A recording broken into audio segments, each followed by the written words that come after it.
Good morning, students. I am here again in the front of you with the remaining section of chapter the fundamental unit of life of biology. So बच्चों, हमने क्या सीखा? Cell सीख रहे थे. What is cell? Who discovered cell?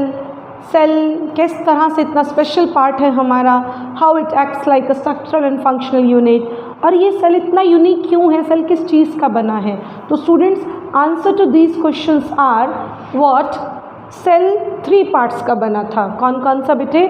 Cell membrane, cytoplasm and nucleus. और आपको याद होगा न्यूक्लियस टॉपिक पर मैंने आपको कहा था we will be studying next with our next section. So here is a time on the base of nucleus हम organisms को 2 parts में divide करते हैं. कौन कौन से हैं ये 2 parts?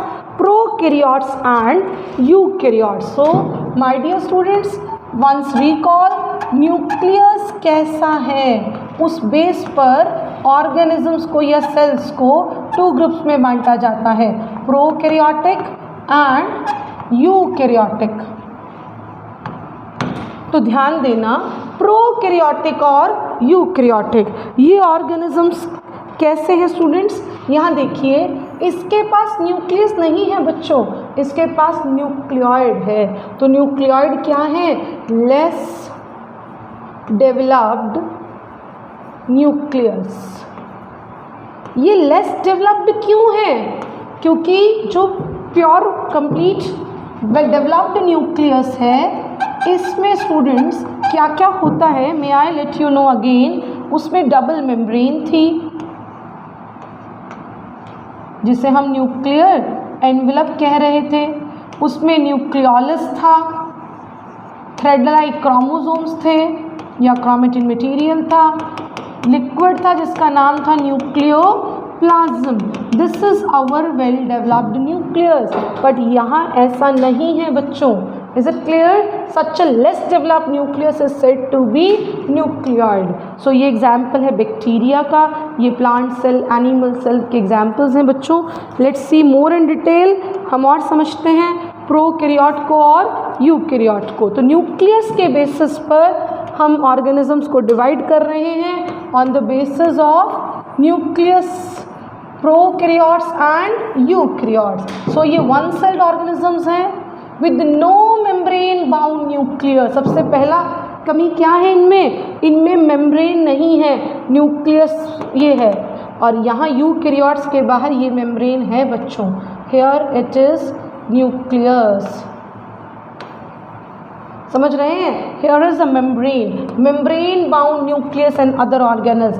हर ऑर्गेनल में मतलब माइटोकॉन्ड्रिया, समझ रहे हैं? और here गोल्जी बॉडी, ER, ये सब के बाहर आपको मेम्ब्रेन्स दिखेंगी.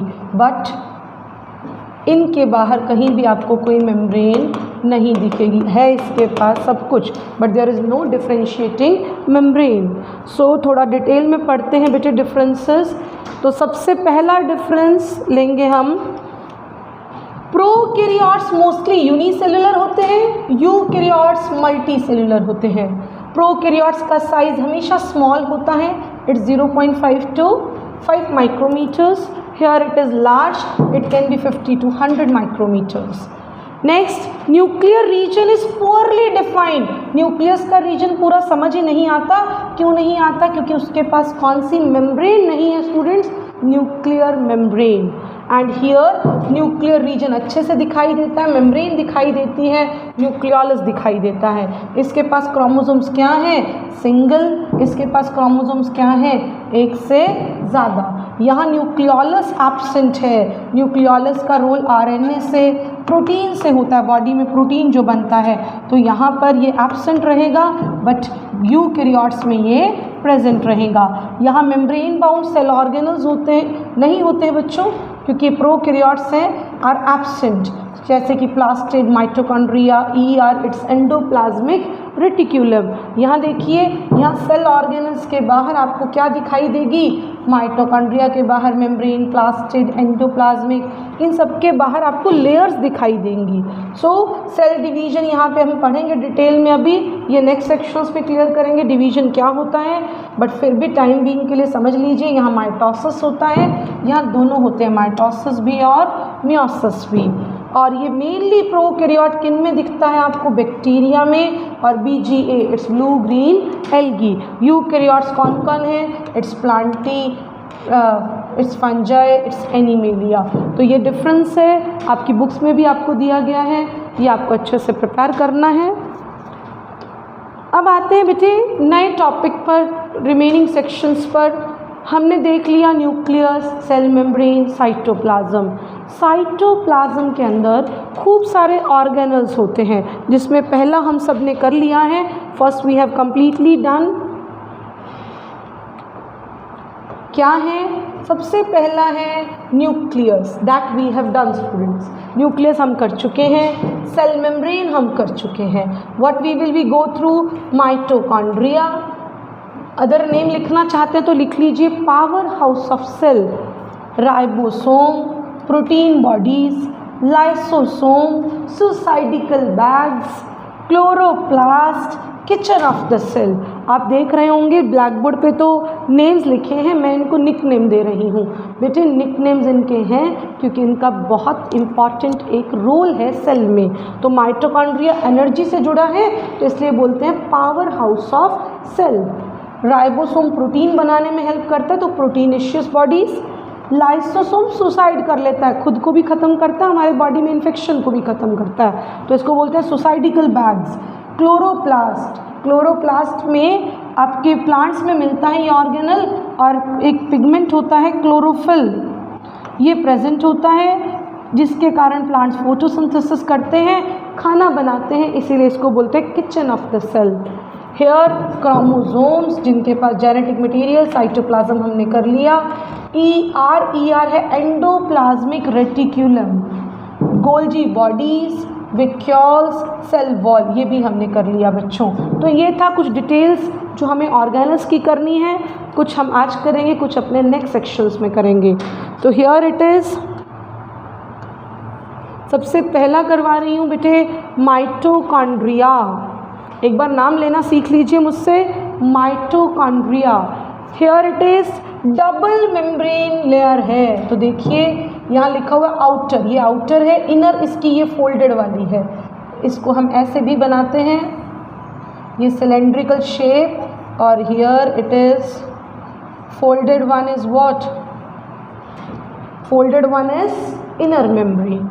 फिर आइए, आउटर मेम्ब्रेन पोरस होती है, इनर मेम्ब्रेन डीपली फोल्डेड होती है, अंदर की ओर फोल्ड्स होते हैं, creating large surface area for ATP। ATP क्या होता है, इट्स एनर्जी करेंसी, हमारी क्या है बेटे, ये एनर्जी करेंसी है, एनर्जी इसी रूप में खर्च होती है बॉडी में। Is it clear, full form of ATP अच्छे से लर्न करिए बच्चों, 10th तक आपको काम आनी है। It is adenosine triphosphate. What is the ATP full form, adenosine triphosphate. तो बेटे ये सिंथेसिस होता है, यहाँ ATP एनर्जी करेंसी है, माइटोकॉन्ड्रिया को एनर्जी बनने के कारण ही पावर हाउस ऑफ सेल कहते हैं। यहाँ एक टर्म मिसिंग है जो मैं लिख रही हूँ, माइटोकॉन्ड्रिया में सेल्यूलर रेस्पिरेशन होता है। क्या होता है बेटे, सेल्यूलर रेस्पिरेशन, मतलब यहाँ पर जो ग्लूकोज है आपका, उसमें ऑक्सीजन को ऐड किया जाता है, ऑक्सीडाइज किया जाता है, और क्या बनाया जाता है, CO2, H2O and ATP, 38 ATPs। तो यहाँ पर रेस्पिरेशन होता है, ऑक्सीजन आती है, CO2 बाहर जाती है, साथ में ग्लूकोज टूटता है, एंड वेरी इंपॉर्टेंट क्या प्रोड्यूस होता है, ATP। Is it clear, how many ATP molecules are formed, it's 38। एक और इंटरेस्टिंग फैक्ट है माइटोकॉन्ड्रिया के लिए, ध्यान दीजिएगा, लिख लीजिए बेटे आप, फिर ही इसको डिलीट करते हैं।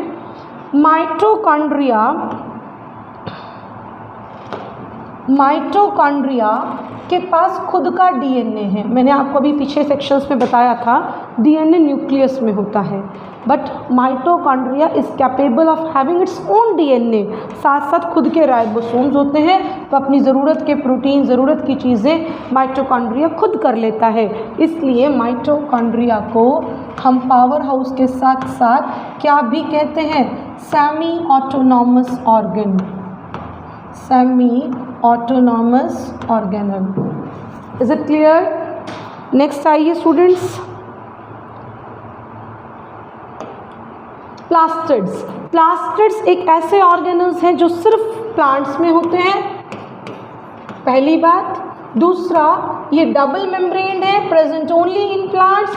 इनके पास भी माइटोकॉन्ड्रिया के जैसे खुद का डीएनए और खुद का राइबोसोम्स होते हैं। इनके अंदर कुछ फोल्ड्स हैं, ये आपको दिख रहे हैं कॉइन जैसे, इन्हें कहा जाता है थाइलोकॉइड्स। क्या कहा जाएगा बेटे? थाइलोकॉइड्स। अंदर लिक्विड है, मैट्रिक्स ऐसे कहा जाता है स्ट्रोमा। ये रही एक्वस फ्लूइड को क्या कहा जाता है? स्ट्रोमा। इसमें खूब सारे एंजाइम रिएक्शंस होती हैं, फोटोसिंथेसिस होते हैं। इनको हम बेसिकली 2 पार्ट्स में, 3 पार्ट्स में डिवाइड करते हैं बच्चों। Green colour plastids are said to be chloroplast. क्या कहते हैं? क्लोरोप्लास्ट। कलर्ड प्लास्टिड्स को क्या कहते हैं? क्रोमोप्लास्ट। क्या कहेंगे बेटे?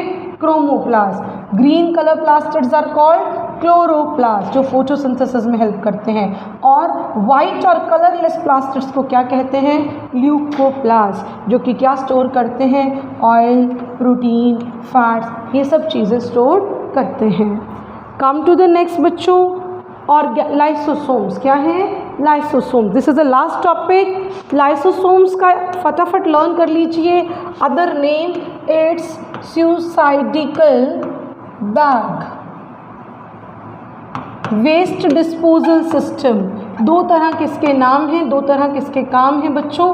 क्या करता है?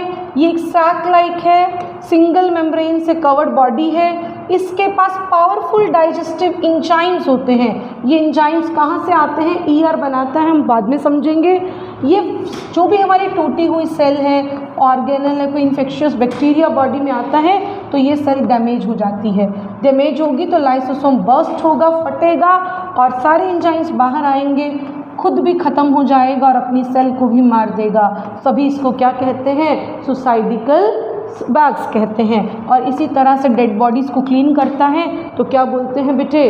Waste disposal system of the cell. तो ये था आपका lysosome, suicidical bags and waste disposal system. तो here is your topic students of the day.